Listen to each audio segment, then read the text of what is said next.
What's up, guys? Welcome back to my channel. And as y'all know, everyone's in an uproar about these Epstein files. And now Congress has subpoenaed Ghislaine Maxwell. So let's get into this article and find out why. Congress will subpoena Ghislaine Maxwell, the imprisoned trafficker who was a close associate of the notorious PDF file Jeffrey Epstein, to testify amid a political firestorm over the Trump administration's decision not to release its remaining Epstein files. The Tennessee Republican Tim Burchett introduced a motion to compel Maxwell, who is serving a 20-year sentence in a Florida prison for crimes related to the Epstein case, to testify before the House Oversight Committee.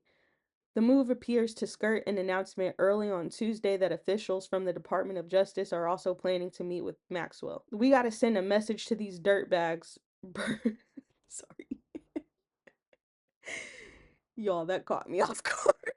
We've got to send a message to these dirtbags, Burchett said in a statement posted on X, referring to the list of clients and other Epstein enablers who are assumed to be included in the remaining Epstein files, the details of which are not publicly known. We've just got to get to the bottom of this thing, folks. It's 4 years and we don't need to tolerate this stuff anymore. Soon after Burchett's announcement, Mike Johnson, the Republican House Speaker, said he was shutting down operations in the chamber early, sending lawmakers home before a 5-week summer recess. They were scheduled to leave Washington for their districts on the 24th of July and be out through the month of August, but now will leave a day earlier.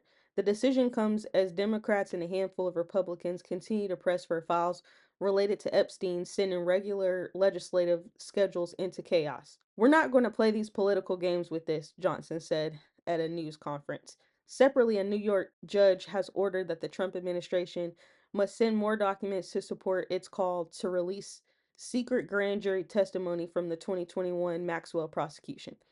Judge Paul Engelmeyer said New York federal court would like to expeditiously resolve the Trump administration's request, but that it could not do so due to a number of missing submissions, including why disclosure is being sought in the particular case and what specific information is being sought for disclosure, he wrote. Engelmeyer says the government must file a memorandum of law no later than July 29th and ordered Maxwell and the victims to file their positions on the proposed disclosure by August 5th. The Epstein issue has plagued the Trump administration as the president's own supporters buck him and clamor for more information. And as details continue to emerge about Trump's personal connections with Epstein, who was a friend of his for many years until they fell out.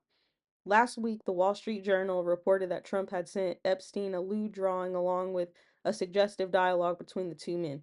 The Trump administration responded by suing the paper and its owner, Rupert Murdoch. The issue has also riven Capitol Hill. On Tuesday, the Republican-led House of Representatives, led by Trump ally Johnson, who recently undermined the president by calling for the release of all files, only to back down several days later, voted to start its summer holiday early in order to avoid Epstein-related votes planned for Thursday. Burchett said he had introduced the motion directing James Comer, chair of the committee, to authorize and issue a subpoena for Maxwell. Comer was down with it, Burchett said. I believe he's going to issue the subpoena. He's a stand-up guy. He also acknowledged that he would receive blowbacks and folks up here are going to be mad at me, but ultimately and with all sincerity, I'm going to answer my creator on this issue. Burchett told Axios that he did not consult Trump before calling on the committee to subpoena Maxwell. He has previously written to Comer urging him to bring Maxwell in to testify. She's the last one standing, he told Axios. There's nobody else alive that can tell us anything. He also said he believes Maxwell could tell us the operation, how it went down, who were the supporters of it. Ultimately, I'd like to see justice. The announcement came hours after the Justice Department said it was planning to send Todd Blanche, the U.S. Deputy Attorney General, to Florida to meet with Maxwell. Lawyers for Maxwell said on Tuesday evening in a court filing that they had spoken to Blanche, Reuters reported. Last week, Trump directed the Attorney General Pam Bondi to ask a court to release all relevant grand jury testimony in Epstein's case. Maxwell attorney David Oscar Marcus confirmed on X that we are in discussions with the government and that Ghislaine will always testify truthfully. On Tuesday morning, Blanche also received a statement posted by Bondi saying that he plans to meet with Maxwell in the coming days. Blanche's statement also defended the department's early July release, saying it was as accurate as it was when it was written. So right now all eyes are on Ghislaine Maxwell, and honestly, if I was in her position, I would be using that as a bargaining chip to try to get out of prison, me personally. But you guys let me know what y'all think about all this in the comments down below. Thank you so much for watching. If you want more videos like this, please subscribe. If you like this video, please hit the like.